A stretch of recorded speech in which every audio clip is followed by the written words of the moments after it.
Você aprende a ser empresário quando vai à falência. Quando as coisas vão bem, você não aprende nada. Então, quando eu tinha 19 anos, minha mãe faleceu. Ninguém está preparado para ficar sozinho, né? 3 anos depois, meu pai faleceu e foi quando justamente eu quebrei pela primeira vez, né? No que estou trabalhando agora, agora tenho, como você disse antes, 178 empresas. Você tem 178 empresas? 178 empresas fazem parte do meu grupo empresarial. Primeiro ano, faturamos 49 mil euros e perdemos a integridade. O segundo ano, 3 milhões e 21, 153, 254, 365 e até agora que faturamos 2.650. Eu tinha uma empresa que valia dinheiro, mas que na verdade eu não sabia quanto valia. E então houve um dia que foi para a bolsa e fiz a fusão reversa que te falei e além disso teve essa particularidade matemática e tal. E no dia seguinte tinha uma conta no banco com as ações da minha empresa que dizia que eu tinha 1 bilhão. Poxa, esse cara resolve assim, talvez eu se seguir o mesmo método, que já verão que não é nada sofisticado, que é o mais trivial do mundo, ou seja, é tentar entender e colocar bom senso nas coisas e ter algum suporte. Pessoas que têm mais conhecimento que você. Para lhe dar essas ideias de uma forma muito prática. Mas eu acho que para que as pessoas possam te conhecer, agora mesmo com 178 empresas, 3 mil funcionários, ou não sei quantos são, como é um dia na sua vida? Pois, você pode nos contar um pouco desde que você acorda, a que horas você acorda, até quando você vai dormir, o que é que acontece na sua vida? Porque, cara, vamos lá, se eu estivesse ouvindo um podcast, se eu estivesse onde as pessoas estão nos ouvindo, eu diria, esse cara, como será a sua vida? Tipo, ele vai a 178 lugares todos os dias, ou como ele faz isso, né?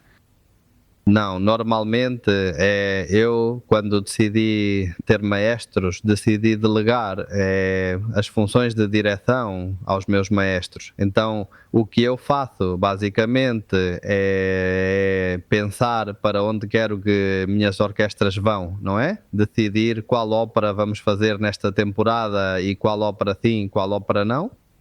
E como vamos crescer, se vamos comprar outra empresa ou não. Essas decisões eu que tomo diretamente. E o que faço agora, basicamente, é pesquisar, comprar, gerar novos modelos de negócio que depois eu passo para eles e eles têm a obrigação de escalá-los, certo?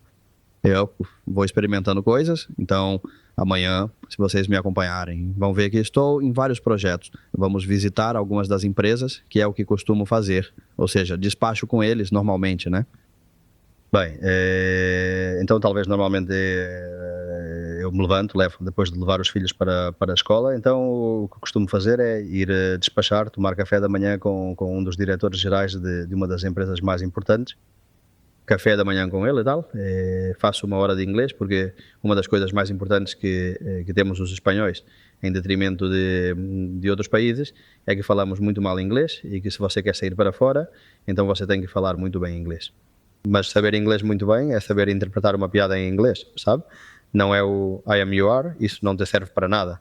E então depois eu tento fazer algum exercício também, se eu puder fazer pela manhã, prefiro pela manhã do que à tarde, porque quanto mais horas passam, mais provável é que eu não faça à tarde. Amanhã treinaremos. Não, amanhã tentaremos treinar um pouco bem e depois basicamente vou visitar algumas das empresas, mas mais do que a empresa em si, aos diretores, que são os que me dão feedback de como estão as coisas, se é preciso tomar uma decisão. Normalmente quando as decisões chegam até mim, elas são bastante caóticas porque já passaram por tantos filtros que quando chegam até mim é porque já não há outra alternativa e normalmente são decisões difíceis que tenho que acabar tomando, né? Mas no dia a dia a verdade é que tenho tudo bem organizado. O que mais me surpreende é que você consegue criar uma empresa que fatura 2.000 e poucos milhões e na sua cabeça é uma boa ideia se envolver em mais complicações de adquirir 178 empresas. Isso faz parte de você ou você achou necessário continuar crescendo por aí? Como você decidiu dizer, caramba, meu novo desafio vai ser pegar uma empresa, escalá-la e vendê-la ou fazer algo assim?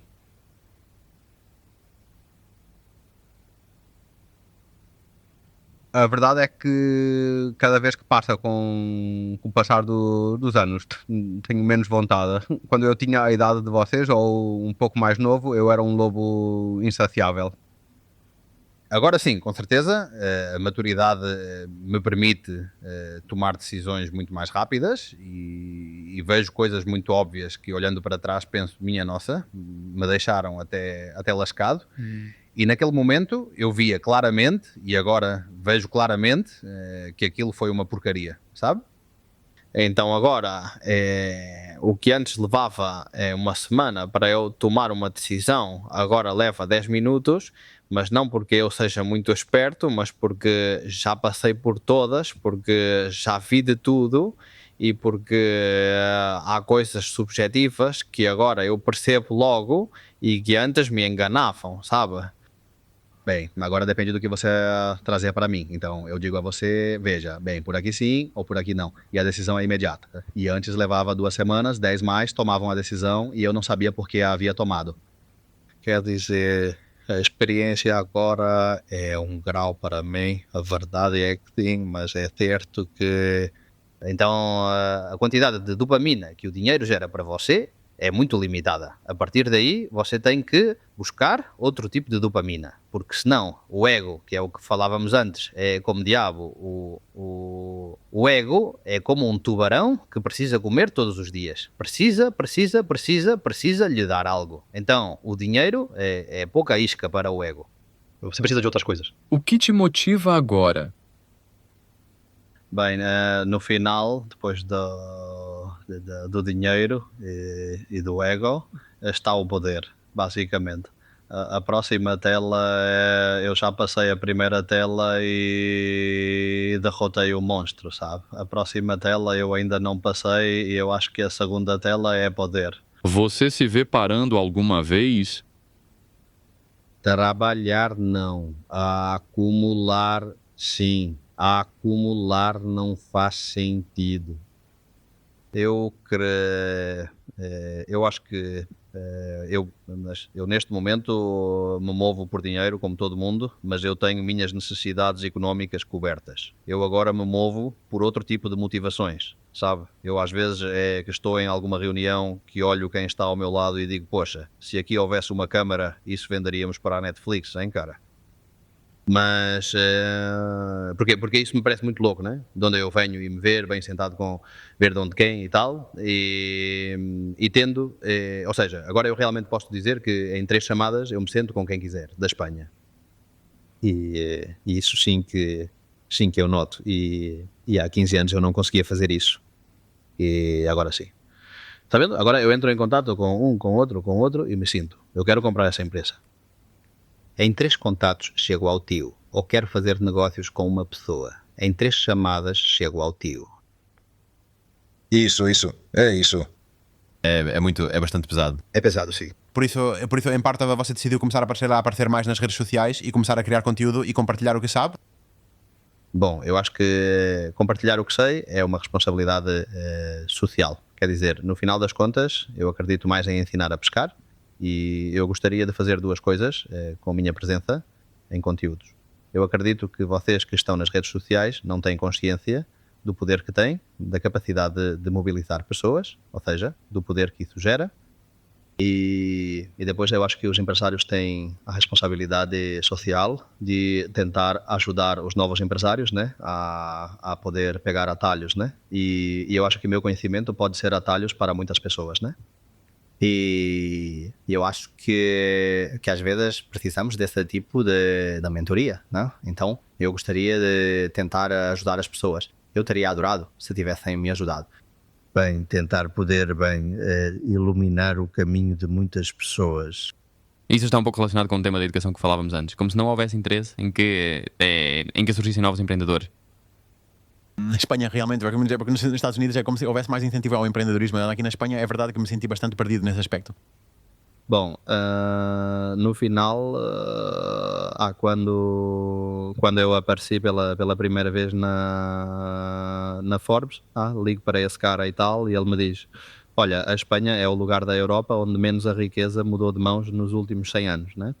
Estamos em um sistema onde o interessante é gerar pessoas, bem, que trabalhem para outros e que sejamos bons engenheiros e que sejamos bons médicos. Mas você vai para os Estados Unidos e vê que a mentalidade é outra, não?